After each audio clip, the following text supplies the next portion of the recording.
Welcome to Tech Intersect. I'm your host, Tanya Evans, and my life and work exist at the heart of law, business, and technology.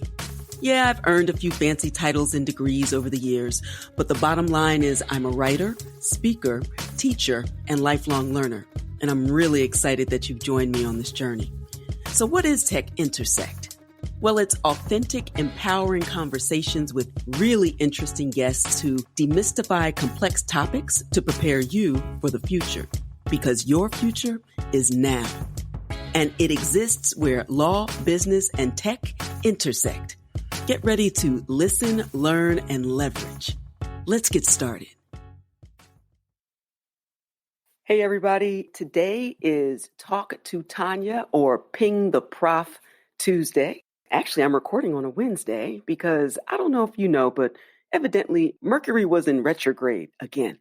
And I had two great episodes lined up. One episode was going to be with Kristen Smith, the executive director of the Blockchain Association. We recently participated in a blockchain inauguration forum. She was a fantastic guest. Also spoke with Hill Harper, Kai Sheffield from Visa.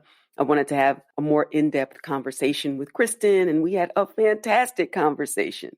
But evidently, something happened to the recording. There was a bit of it. We spoke well over 40 minutes, and then nothing, nada, zilch. So I didn't have that.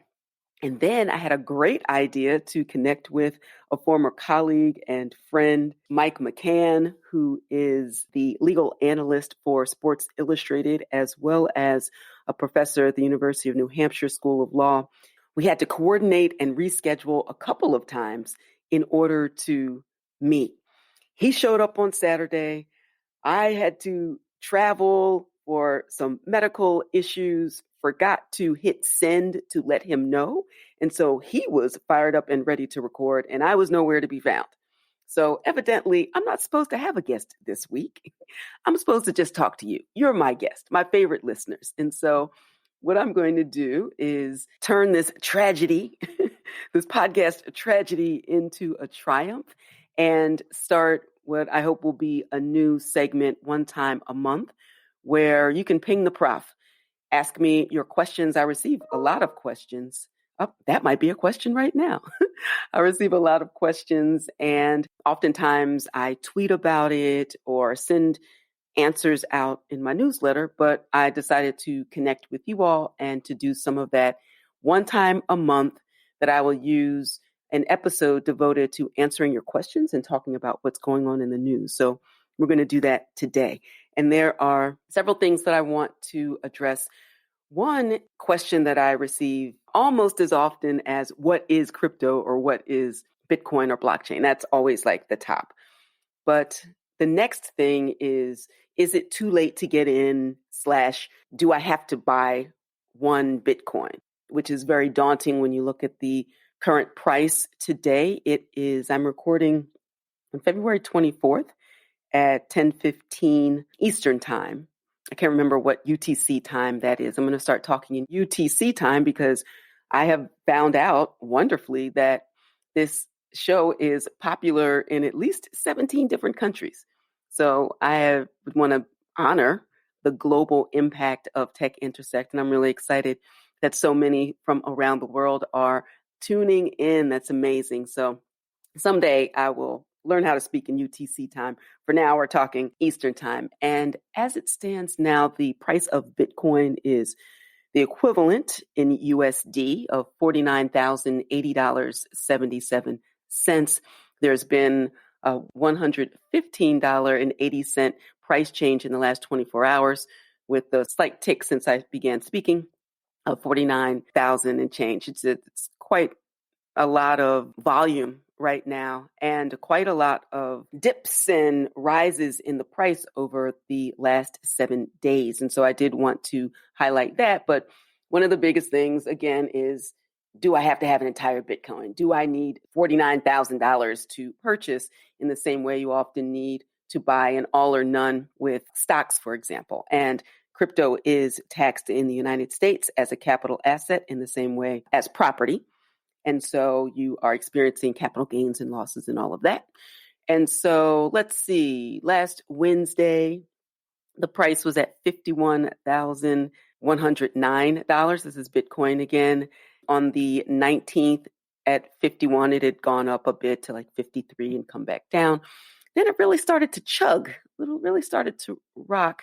52 in the span of one day, shot up just before the 20th to 56,000.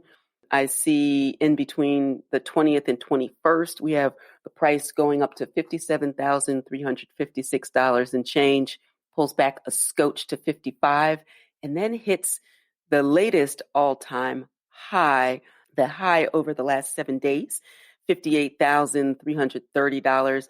And then there were some rumblings in the ecosystem, and by ecosystem, I mean all of the crypto sphere, and some experts believe that the rumblings about an announcement regarding Tether, the stablecoin Tether, USDT, a stablecoin that holds its value at $1, and the team purported to have a 100% dollar to Tether backing, a one-to-one backing. So it means if everybody wanted all of their Tether back at the same time, everybody would be able to do it. The dollar isn't even reserved at that level. We have a fractional reserve. So that's a strong claim. That the concern was that it was never proven with verifiable audits. And that was always a concern, especially because the tentacles of Tether permeate the entire ecosystem, meaning that especially for exchanges that are non-fiat exchanges, meaning you can't take a US dollar and exchange that for any type of crypto. Oftentimes people will use a stable coin as the equivalent of fiat within the crypto ecosystem so that they don't have to cash out because, again, crypto transactions are considered property and taxed as such. So I have no idea. I can't read the tea leaves, but I will talk about Tether in a moment. But after hitting 58,000, we have quite a dip. There was an initial dip that those who purchase whenever there's a dip, and I'll talk about that in a moment as well, meaning a dramatic dip in price where you get more Satoshis, more Bitcoin for less. It dropped down to 52,163. And then 51,951 went back up a bit to 54,983. And then talk about a dip going all the way down to 46,624 during the February 23rd cycle. And even I'm looking now, 46, almost went down to 45,000. And it's funny to talk about this because when I started my class From Cash to Crypto, you can learn more about that at fromcashtocrypto.com. When I started my courses online to introduce people, demystify the space, particularly Black and Brown communities, and particularly and especially for women, as a matter of economic empowerment and generational wealth, Bitcoin at the time was $10,000. And people were wondering, is it going to go to 20,000? Those days, this is not legal or financial advice. We're just talking from educational purposes. We may never see a $20,000 Bitcoin again in our lifetimes. We may, because we see how volatile it can be. But when you look at the historical data, and again, go to coinmarketcap.com, generally speaking, the lowest lows tend to be higher over time than the previous high. And that's been an interesting cycle to watch over time. So DYOR, as I say, do your own research. But that's a very interesting time. I say all that to say, no, it is not too late for Bitcoin. Not all cryptocurrencies function in the same way. I don't have a dog in the fight. So again, this is from a perspective of education. There will only ever be 21 million Bitcoin created, and we have about 19 million in circulation now. So those who purchase and buy for the long haul are called HODLers. Sometimes people pronounce it HODL. It is now an intentional misspelling. It was an intentional misspelling back in the day when someone posted just to buy and hold, intended to say hold, and he typed HODL instead of HOLD. And so that took on its own form. So now we call it hodling. You buy and you hold long. Many people who HODL also say they have no intention of selling their Bitcoin until after the final Bitcoin is mined or minted, created. That's when you'll know, one, the scarcity is locked in, no more will ever be created. And think of all the demand and interest in Bitcoin now, and we still have Bitcoin being minted, and what will happen when demand continues to rise, but supply is no longer, there's far less supply than there is demand. This is classic supply economics. So many hodlers don't intend to sell until at least after the final Bitcoin is minted. And who knows what those prices will be. JP Morgan is on the record now, initially completely hating on, for lack of a better term, Bitcoin and the whole crypto ecosystem, says it was all hype, et cetera, et cetera. Now believing, some JP Morgan analysts believing that Bitcoin could hit six figures. It's compared to gold because of the scarcity, but it's digital gold and it is divisible, far easier than a bar of physical gold. Obviously easier to transport because it's only crypto is digital as opposed to physical.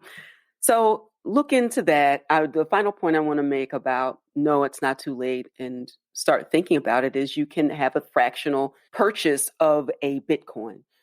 A Satoshi is the minimum unit of measurement that can be used in the Bitcoin ecosystem, or the Bitcoin system, I should say. And so a Satoshi named after the creator of Bitcoin, we don't know who Satoshi is, could be man, woman, group, as part of the wonderful folklore in the space. But Satoshis are the smallest fraction in which you can divide a Bitcoin. And in the same way that a dollar is divisible into 100 cents, a Bitcoin is divisible into 100 million units called Satoshis. So Satoshis are to Bitcoin as cents are to dollars, if we remember from back in our school days. Now, 1 million sats or Satoshis are worth approximately $500 today. I think right now about $502. 1 million Satoshis, 1 million sats is the way we refer to it, are worth $500 today. And 1 billion Satoshis is approximately $500,000, $500,000. And as I say that, shout out to the Black Bitcoin Billionaires Club, led by Isaiah Bitcoin Zay Jackson and Lamar Wilson. They are the visionaries behind the Black Bitcoin Billionaires movement and the Clubhouse takeover. Triple B is the biggest Clubhouse group and growing by leaps and bounds. I'm a proud member. I believe very strongly in stacking sats and becoming a Black billionaire, Black Bitcoin billionaire. And just learning too. I love what they're doing in the space. If you never buy, and they believe that you certainly should, that you definitely want to learn. Learn. I say learn before you earn. They say learn while you earn. And I like that very much too. Look, Black folks are on the block. Speaking of block, check out the Black Bitcoin Billionaires room Mondays at 11 a.m. Eastern. It's called the Genesis Block Room. And they have programming every day, actually. It's the crypto voice of the people. So join Triple B as hundreds discuss Bitcoin, crypto, and generational wealth building from all angles. Super smart brothers and sisters in that space and allies working together to ensure economic empowerment. You can get in. You can buy as little as $5. Open your Cash App, go to the fourth tab, make a purchase, and start over time. I teach in my class about dollar cost averaging. Many people are, because they tend to be first-time investors or first-generation investors, they have some knowledge of dollar cost averaging, which just means buy the same amount on a regular interval, once a week, every 2 weeks, every time you get a paycheck, every time you get quote unquote extra money, to have a specific amount, whether it's $5, $50, $100, $500, $1,000, the same amount over time. And then you are not chasing the price action over time, especially for something like Bitcoin. I've started talking about DCA, or dollar cost averaging, meets BTD, buy the dip. DCA meets BTD, buy the dip.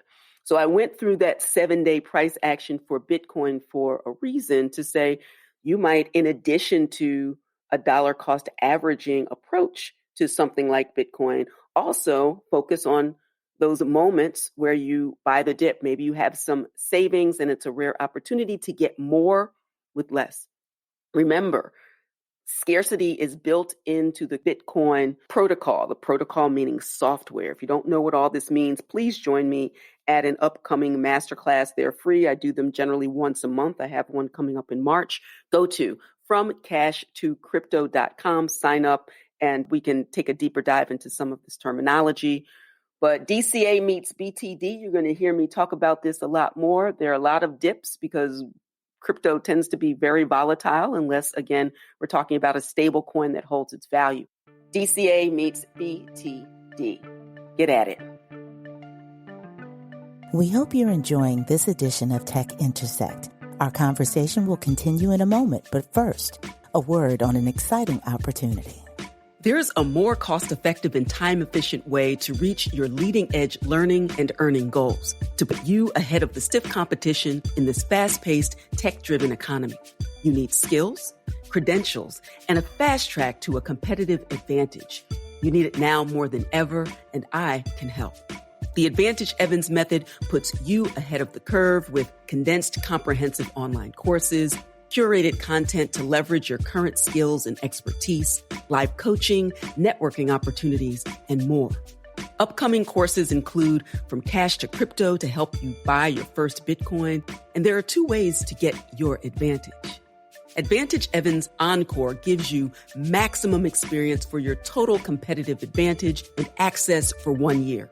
It includes a live welcome and modules on terminology, buying and selling, exchanges, mining, earning crypto, trading and investing, and also several of the legal issues you need to know in order to be safe and secure as you enter this space. That includes tax compliance, how to plan for a Bitcoin estate, and securities laws to make sure you avoid any legal unforced errors. Now, Advantage Core gives you the essentials. It's a short course to give you what you want and the support you need to buy your first crypto in as little as 3 weeks, with access to the information and replays for 3 months. And if you're not quite ready for your Advantage and want a sneak peek to try before you buy, then register for a free masterclass where I share my Crypto 101 success checklist and cover current hot topics in crypto. So there truly is something for everyone, including you, to get in on the fast track and learn and earn in the digital economy. Visit AdvantageEvans.com to get started. That's AdvantageEvans.com. And now, back to the conversation.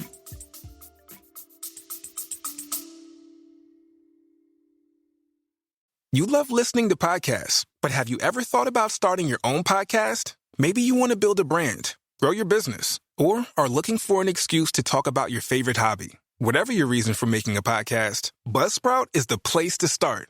Since 2009, Buzzsprout has helped over 300,000 people launch their own podcasts. Buzzsprout walks you step by step through the whole process and will give you powerful tools to start, grow, and monetize your podcast. Ready to get started? Click the link in the show notes to get our free step-by-step guide to starting your podcast today.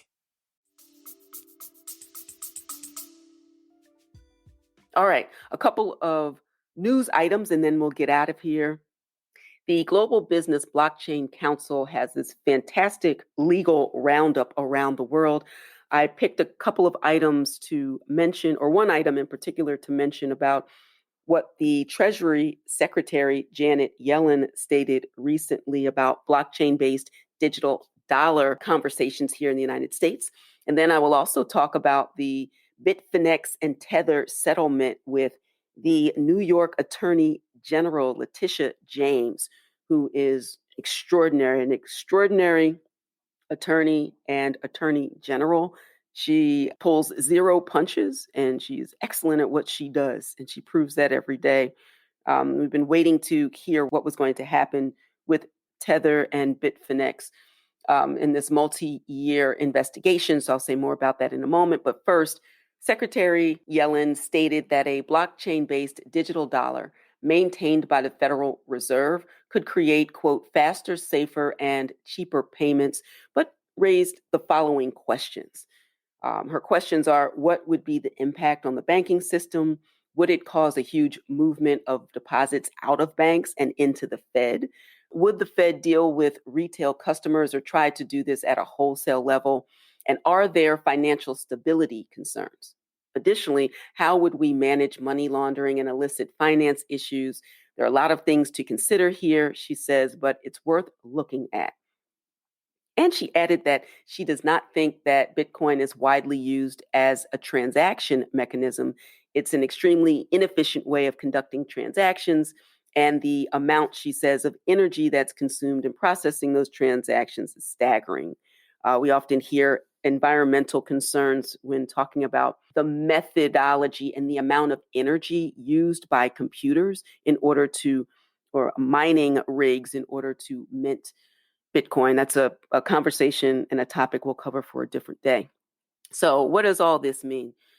Back in 2019, and probably even before, the United States was considering a digital form of the United States dollar, the digital dollar. In fact, the Chairwoman Waters in the House Financial Services Committee had introduced a digital dollar into the original version of the CARES Act. The digital dollar did not survive enactment, but that conversation continues about what the United States might do about having a digital cryptographically secured equivalent, perhaps utilizing a permissioned blockchain in some way.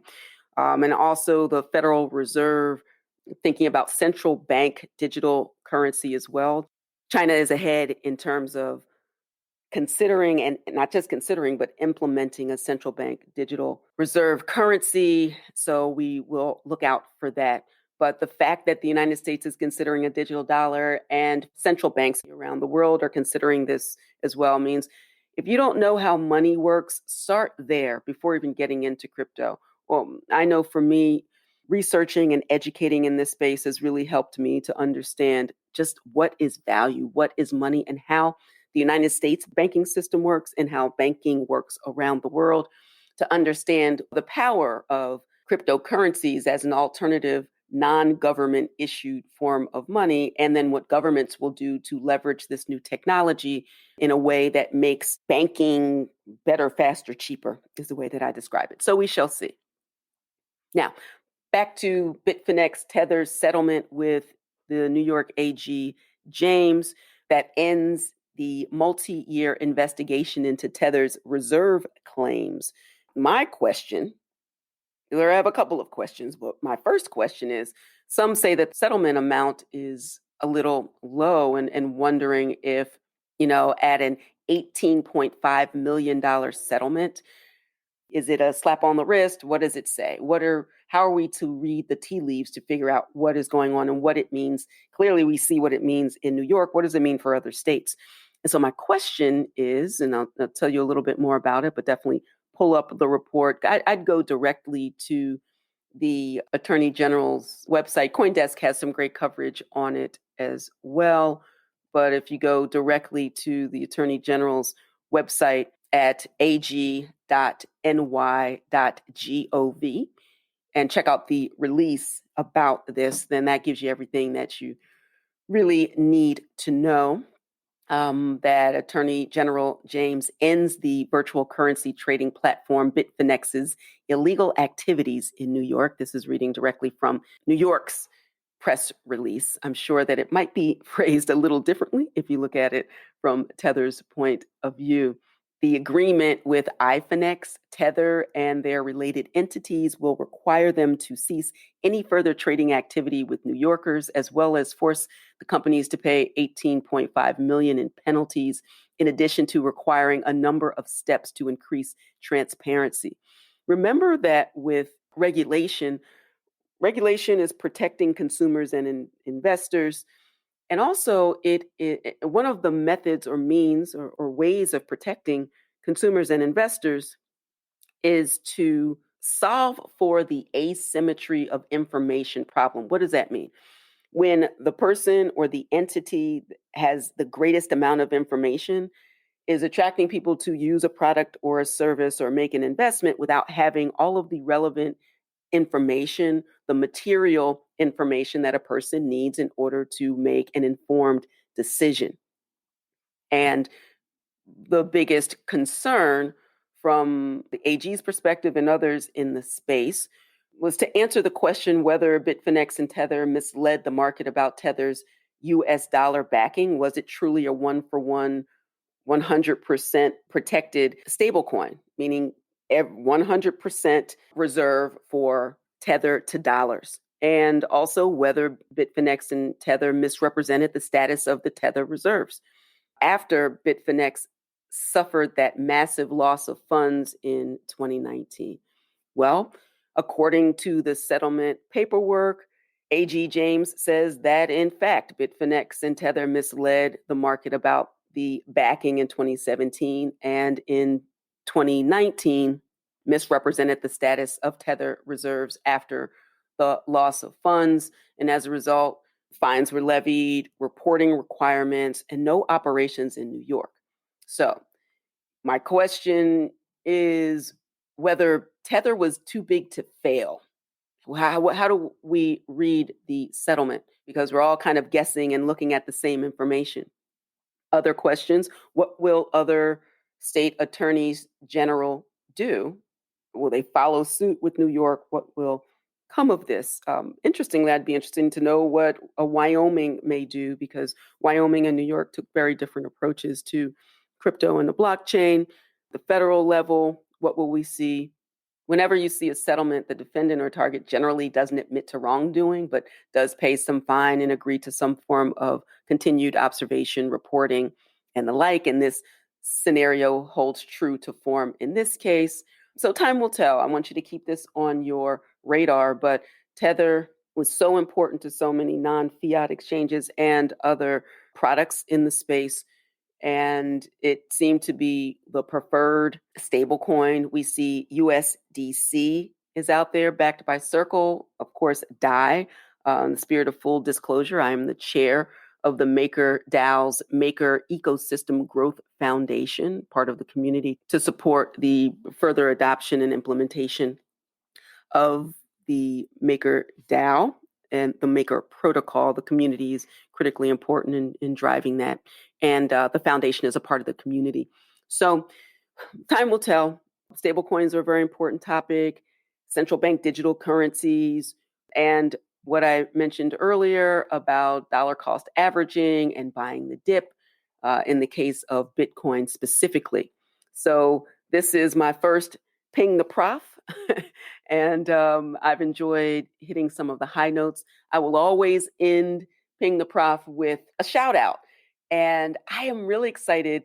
Several years ago, I wrote a law review article called Crypto Kitties, Cryptography, and Copyright. It focused on non-fungible tokens.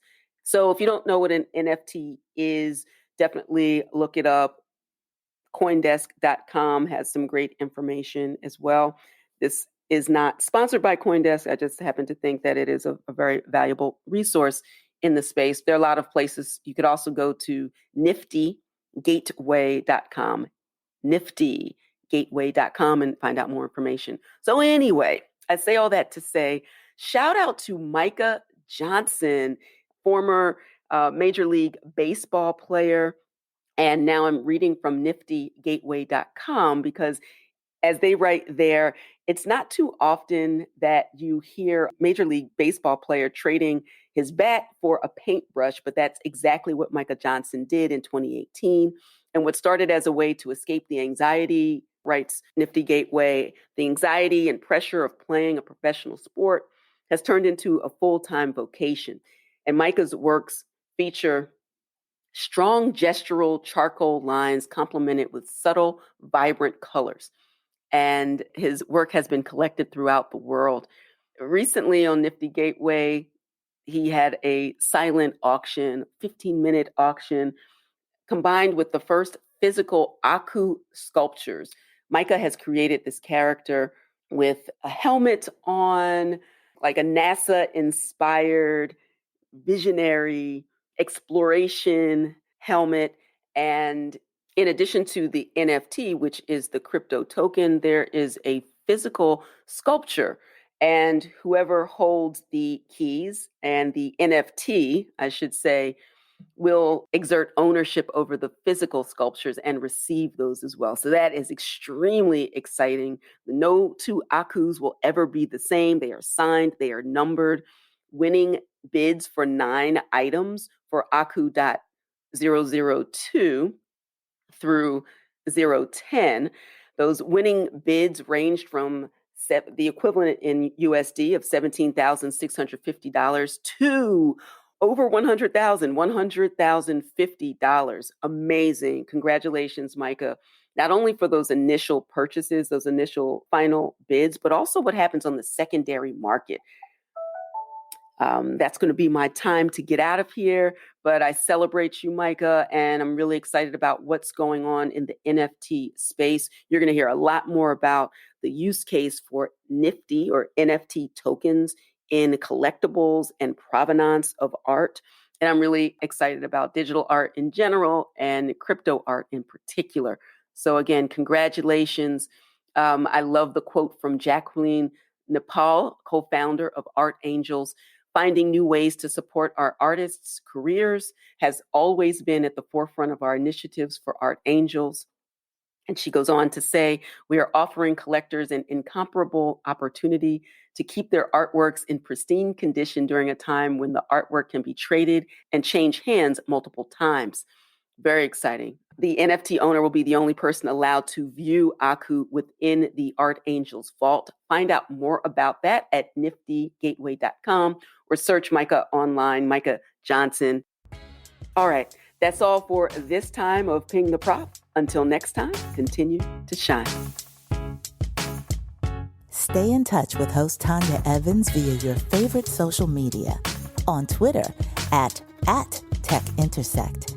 And on Instagram via the handle Tech Intersect. This podcast has been produced by Stephanie Renee for Soul Sanctuary Incorporated.